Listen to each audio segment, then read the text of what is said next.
I was born immediately after the Nigerian Civil War, and I grew up knowing a nation that prided martial music above, organizing people to achieve a cause. So the only time when we actually did,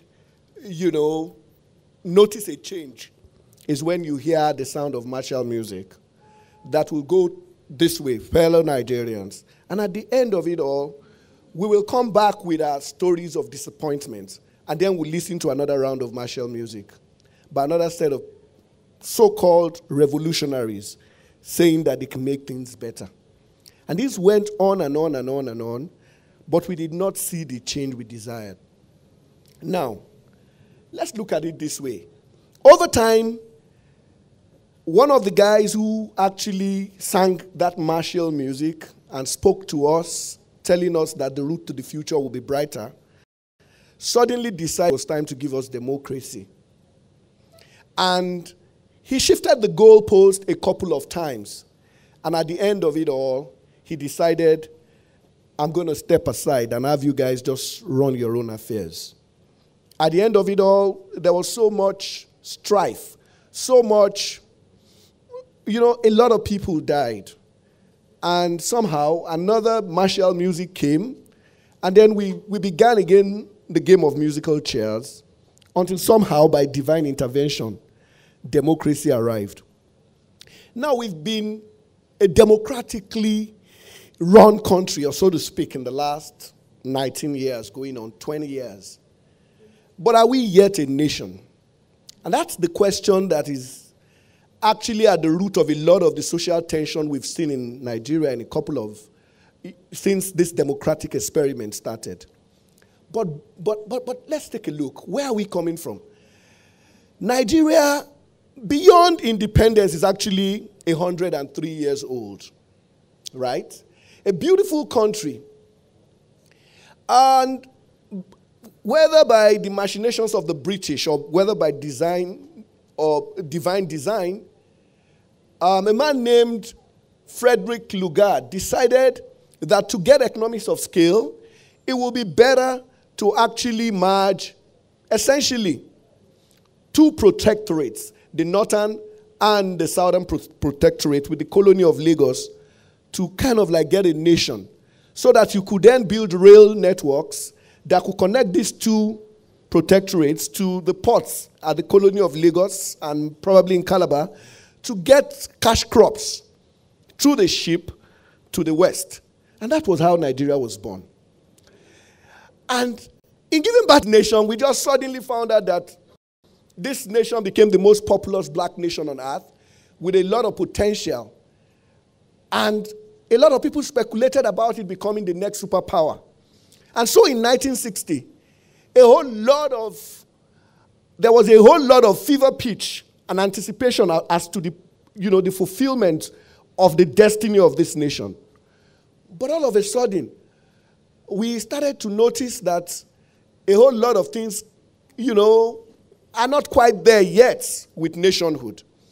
Because our aspiration in 1960 was to join the League of the Greats. So you could talk about Great Britain having been together forever. You could talk about the United States fighting to wrest control of its destiny from British overlord in 1776 with mantras such as life, liberty, and the pursuit of happiness. You could talk about France having been a nation for over 1,000 years, but with an interregnum that defined their course into the future, which was when Queen Marie Antoinette said, if you couldn't afford cakes, or if you couldn't afford bread, go eat cakes. And then, of course, we've seen that just one revolution has been the source of the creative energy that has built a nation and has wielded people together. You could talk about Japan, that has been a nation for over 2,000 years with less people, and actually was a colonizer of China, the nation we today celebrate. All right? But are we about to join the League of these greats? Because this is what we have harvested. Wrong values, wrong thinking, hating ourselves, being our own, the worst salesman of ourselves that we could possibly find anywhere in the world. So if you really want to sell Nigeria badly, you don't need a third party. All you need to do is speak to a Nigerian. And I'm one of them. Those who read me on social media find that I'm very critical of government, but I still hold one thing true.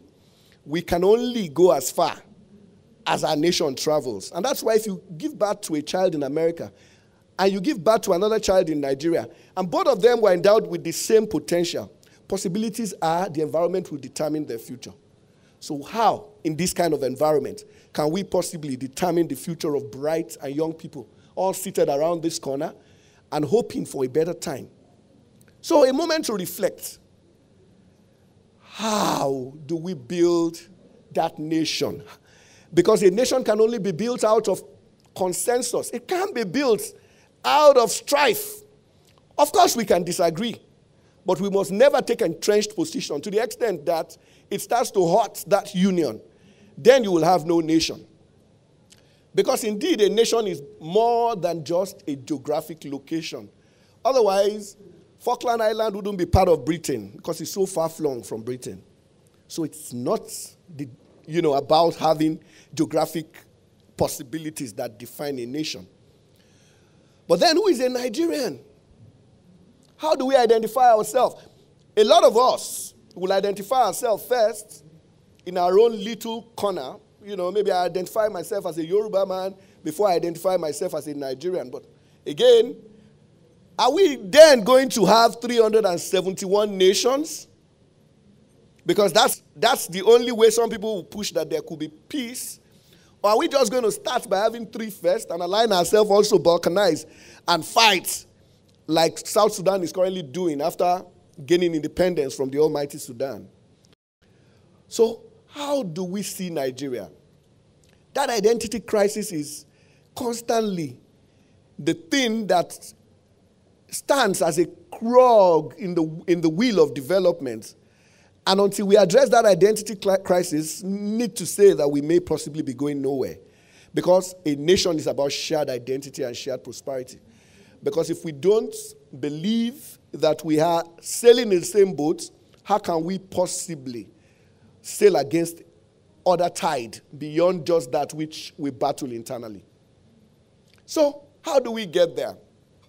How do we attain the status of a group of people with different identity, choosing to bury their micro-identity or subsume it under a bigger identity? How do we travel that journey?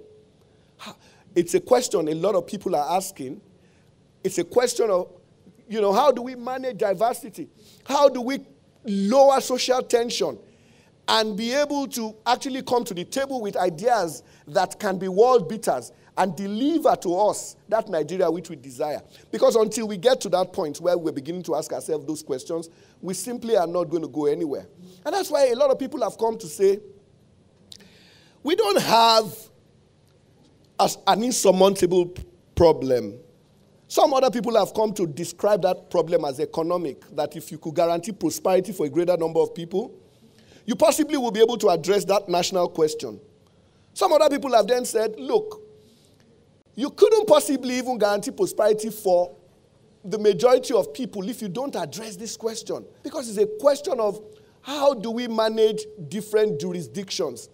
How do we decongest the populated exclusive legislative list with the military bequeathed onto us that says that the politics and the economic of the nation must be so centralized that it takes away initiative from the local or the smaller units that can actually galvanize the kind of energy needed to grow a nation. And then how then do we deal with the question of contest for power, like babies fighting over a toy, instead of seeing the possibilities that lay ahead of us? Those remain the questions that are militating against us actually moving forward. But of course, while the whole arrangement around the superstructure is something that a lot of people are dealing with, a lot of people, some other people have also come up to say, these are elite arguments that have no basis for development, progress, and happiness, and the fulfillment of that desired Nigeria, because if you don't address the issues related to the substructure, the superstructure will continue to crumble. So if you don't manage this whole idea of inequality and have a focus on the people, a situation where what we have is a situation where the State House Clinic has more budget than a teaching hospital, or a situation where a governor continues to enjoy security votes while the civil service people are not paid their desired salaries as at when due. So which one is security there? All right? So if we don't address that issue, then it becomes a real big problem, really talking about having a nation. But I believe that we're yet on a journey. Because I like to say this. China was at this point in 1978 when it chose under Deng Xiaoping to smash the iron rice bowl and to say, look, we can no longer guarantee the security of your job or guarantee other state, sponsored welfare programs. But what we can guarantee for you is that if you choose to actually aggregate and form yourself into groups to deliver economic benefits to yourself, the government will be an enabler. And today, China is home to over 8 million economic enterprises. Little wonder then why it has moved, from the 1978 when it had mass unemployment, through the 90s to today when it's the second biggest economy in the world, aiming to be number one, and aggressively so, in such a way that maybe tomorrow my children will learn more Mandarin than they will learn English. But let's face it, how are we going to build that Nigeria if we don't tell the stories of the good things that we're currently doing? Because stories inspire, and stories throw up possibilities, all right? So we've got heroes. Beyond just the leaders that we complain about, we've got heroes, from our founders to those who daily toil, on the creative part to deliver, what you would call world standards that people celebrate. We've got achievements. Is it in diplomacy, where we defined first Africa as the centerpiece of our foreign affairs and so delivered, the fight against apartheid, and then send the technical aid corps across Africa to begin to train people and to begin to galvanize development across Africa. We've got a rich culture. We've got a brilliant cultural tapestry that speaks to our diversity and shows some kind of unique energy that is needed to actually grow a great nation. We've got hard-won traditional values, which a lot of people have spoken about here, of trust, integrity, honesty, which economics may have eroded, but is nonetheless there. We need to celebrate it. We need to celebrate our intellectual capacity. We need to celebrate even the fact that we are an economic powerhouse. We need to enter into that new Nigeria where it is not just simply about telling tales of 419, but also telling tales of technology developments that have bettered companies like System Spec, Paga, Iroko, Inosin. We've got all that. So why are we not telling that story? All right? We've actually raised unicorns from creating hubs like CC Hub to Andela, that's driving global greats like Mark Zuckerberg and the global CEO of Google here to work with our youths, because they see that after India, we are probably going to be the next technology destination. We've got a vibrant entertainment scene that even without government participation has been able to grow so much muscle that today has attracted global attention, such that even the Nigerian fashion is becoming a global fad. Nollywood is celebrated everywhere now, and we're even talking about a contribution of well over $5 billion to the GDP without government support. All right? Even our dance from Shoki to Dab has become a global phenomenon. I mean, we've got a vibrant pop culture that speaks to that energy and youthfulness that it takes to grow a great nation. So while other people bemoan having that aging population and are bemoaning the lack of the energy to go into the future, we've got well over 70% of the population below the age of 40. Isn't it something to celebrate? And of course, you just won, an opportunity to go to the World Cup in Russia. But beyond that, you were the first to win the Under-16 World Cup in 1985. Isn't that worth celebrating? So there's a lot to us that we can celebrate. But no one grows a great nation just by wishful thinking. We've got to start now, and we've got to, organize, because if we can only go as big, if only we can organize ourselves into groups to champion the cause of a new Nigeria.